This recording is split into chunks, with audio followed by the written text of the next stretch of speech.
Some stories are not just stories, they are maps. Maps that guide us through the vast, often confusing landscape of human existence. They show us paths we never knew were there. The life of Swami Vivekananda is one such map. His journey was an epic adventure not of swords and kingdoms but of spirit and truth. Long before the world knew him as Swami Vivekananda, he was a boy named Narendranath Datta, growing up in the bustling city of Kolkata. From a very young age there was a fire in him, an insatiable curiosity. He was not content with simple answers. He wanted to know the why behind everything. Why is the sky blue? Where do we go when we sleep? Is there a God? His home was a place of deep thought and open discussion.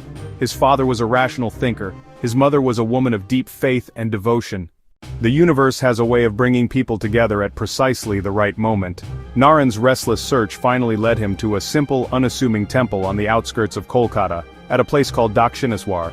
There he met a man who would change his life forever. This man was Ramakrishna Paramahamsa, a humble temple priest who was said to be in constant communion with the divine. Naren, the sharp intellectual, was initially skeptical of this seemingly uneducated mystic. Sir, have you seen God?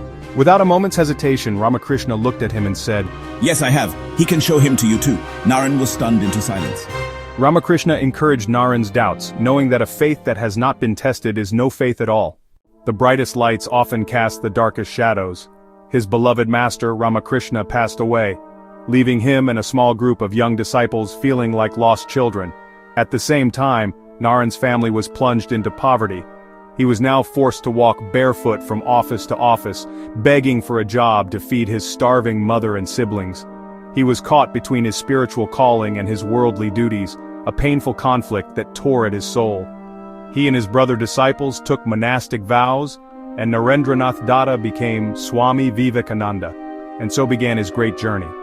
For several years he wandered across the length and breadth of India as a penniless monk, a parivrajaka. He walked thousands of miles from the Himalayas to Kanyakumari. He slept in caves, forests, dilapidated temples. He lived on whatever food was offered to him by strangers. He met people from every walk of life: kings, scholars, poor farmers, outcasts. As Swami Vivekananda traveled, his understanding deepened with every step. He was becoming a sage in his own right, forging a new path. He saw that India, despite its spiritual wealth, had lost its self-confidence. It was buried under centuries of foreign rule and internal decay. The culmination of his wandering came when he reached the southernmost tip of India at Kanyakumari.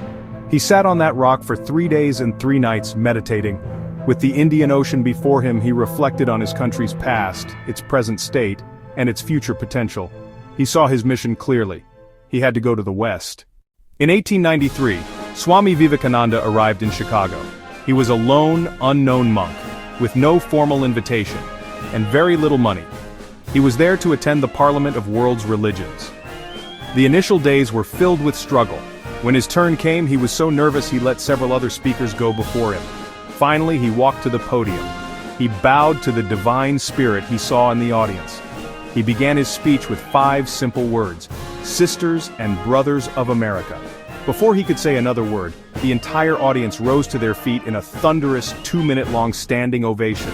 He did not speak of a narrow sectarian religion. Instead, he spoke of Vedanta. Vedanta sees the divine in every soul and accepts all religions as true paths to the same goal.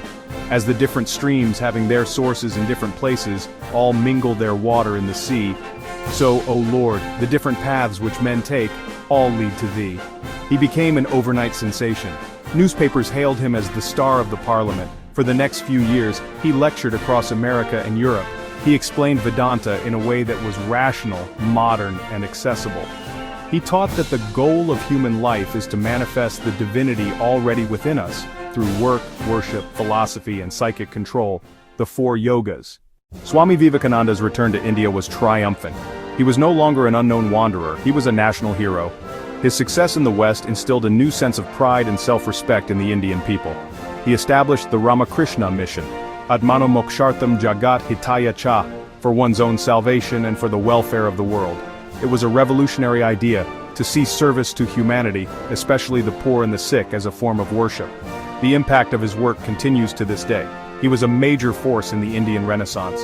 Leaders like Mahatma Gandhi and Subhas Chandra Bose drew inspiration from his call to awaken. In the West, his teachings laid the foundation for interest in yoga, meditation, and Eastern philosophy. He was a bridge between East and West.